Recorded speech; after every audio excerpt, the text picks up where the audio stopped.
Apple will release fiscal first quarter results on Tuesday, and to prepare, I have calibrated our Apple earnings model to meet the guidance that management provided on the fiscal fourth quarter results. So if you'd like to visit the investor relations page and download the last press release, you'll see the guidance that they gave here. And I've plugged that into our Apple Inc. earnings model, which is available on our webpage, gutenbergresearch.com. Scroll down from the homepage, click the Apple icon, and the model will download. So I already have it queued up, ready to go. So before we get started, I just want to explain how this is laid out. So the dark gray columns, those represent the historic actual results, and the light gray columns represent the future forecast period. So this quarter that will be released on Tuesday is the December 2016 fiscal first quarter results. I have the income statement at the top, followed by segment details, which the assumptions in the segment details section feed the income statement. Below that, I have the balance sheet, cash flow statement, and then I have a summary of the valuation approaches. So for Apple, I do both a price earnings based multiple valuation and a discounted cash flow valuation.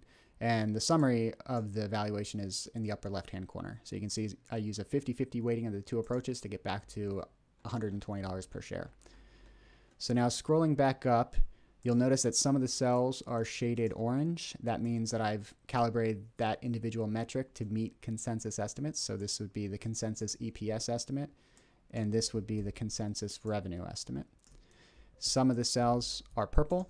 So that means I've calibrated these to meet management's guidance. And then some cells are blue, and those are the cells where I make my primary assumptions. So the blue cells are the ones that you would want to change if you want to run or change some of the assumptions for yourself. So the way this works is I have a breakdown by product, and these product assumptions feed the income statement. So if we just take a look at iPhones, and the methodology is the same for each of the products, I project out a growth rate in iPhones.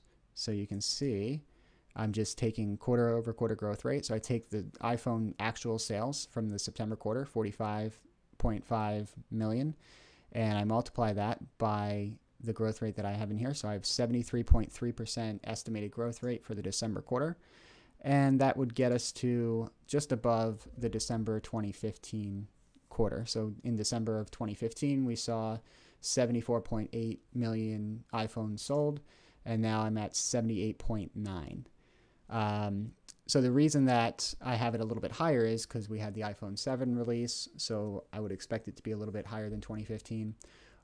Although the initial response to the iPhone 7 may not have been as strong. So this is one area. If you think the iPhone 7 release is going to beat expectations, you might want to bump this up to 90% growth rate. If you think it was even weaker than what I have in here, you can bring this down to 50%.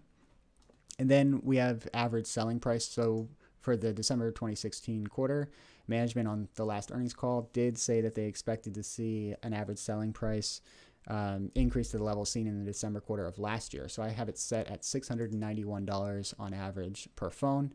And then I have it coming down because this is the initial ramp of the iPhone 7. I have it coming down through 2017. But depending on where this comes in for this quarter, I might end up changing this average selling price for the rest of 2017. So we'll have to stay tuned and see how things shake out on Tuesday. Then after that, I sort of follow a similar trend to what we've seen in the past, where December tends to be a strong quarter and then sales come down a bit. And then the estimates for 2018 will be interesting. So right now I've kept them somewhat similar with my past results, but as we learn more details about the iPhone 8 and when it's going to be released, and what type of variations they would have, we might be changing those assumptions in there. So stay tuned for that. So each product works the same way. You can change the assumptions for the average selling price and the growth in total units, and it will flow through the income statement automatically. And then we get down to iWatch, and iWatch is not something that the company discloses separately, so you can't really validate the average selling price and total units in the historic results, and that's why even though these are historic, these still represent, these still are shaded blue to show that I've basically made some assumptions here. But I think it's important to keep an eye on iWatch as it relates to the total percentage of other revenue. And in the future, if it becomes a more meaningful contributor to earnings, the company will probably start to give some details on average selling price and total units sold. So below the product details, we have some assumptions to fill out the rest of the income statement. So we have assumptions about gross margin. We have assumptions about the operating expense line items, so SG&A and R&D as a percentage of revenue.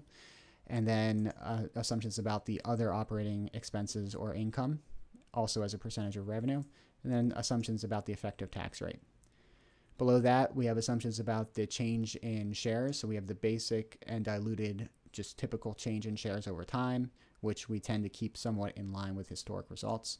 And then we have some assumptions about share repurchases during the period. So you can change the amount of share repurchases, this row here, and you can change the average share price of those repurchases, and that will automatically translate into number of shares retired, and it will bring it up to the bottom of the income statement here. Below the segment details and ratio analysis, we have a balance sheet forecasted forward and a cash flow statement. And then below the financial statements, we have our price earnings based valuation as well as our discounted cash flow valuation. And then up in the upper left-hand corner, we bring up the results of the price earnings valuation and DCF valuation. And I just apply a 50-50 weighting of the two. So going into this release, shares, the way this model is calibrated now to meet consensus, shares should be trading at somewhere around $120. Again, this will change very quickly when the December quarter results come out and the new guidance for the next quarter. So check back after the release. I'll update this model. But in the meantime, I should show you that I've calibrated the model to meet management's guidance. So let's go back and grab that guidance again. So starting with revenue, 76 to 78 billion is what management expects for the fiscal first quarter. And you can see that I'm in about the midpoint of that range at 77.4 billion, maybe a little bit closer to the high end of the range. And that's, definitely a function of my estimates for iPhones.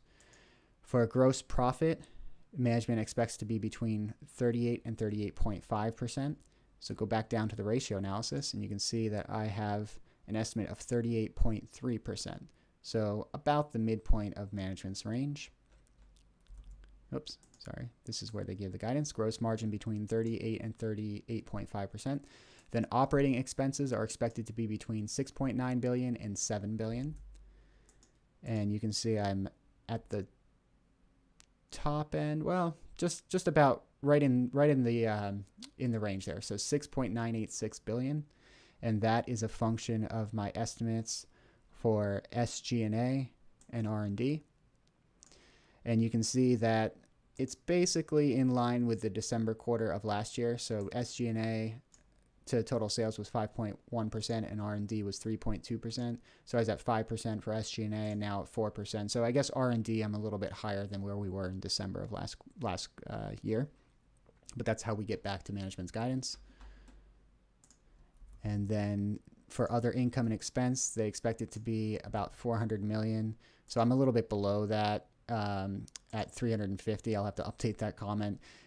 That extra 50 is not going to be a meaningful change to total earnings, but I will update that now. So I'll show you how I do it too.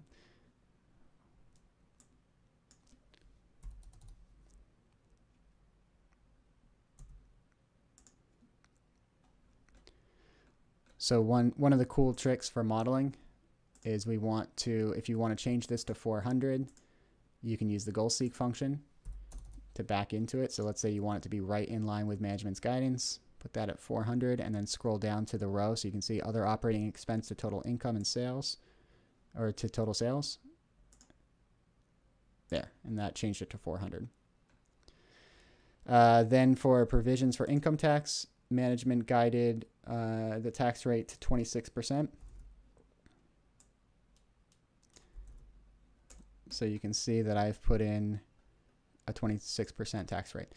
And when I do all of that, I get back to the consensus EPS. So what this is basically saying is that the street is in line with management's guidance heading into the release. But again, we will update this model when the results come out. So check back and the night of the release, and I'll post this on our website, the updated version, and download it ahead of time, and you can change some of these assumptions. So again, in the iPhones, if you think it's going to be much stronger, you might go to 95% growth rate, and watch in the upper left-hand corner as I do this what happens to the valuation here. So let's say 95%.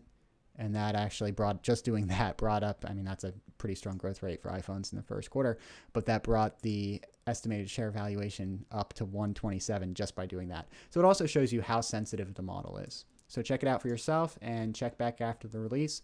Good luck with Apple's results and good luck with the rest of earnings season.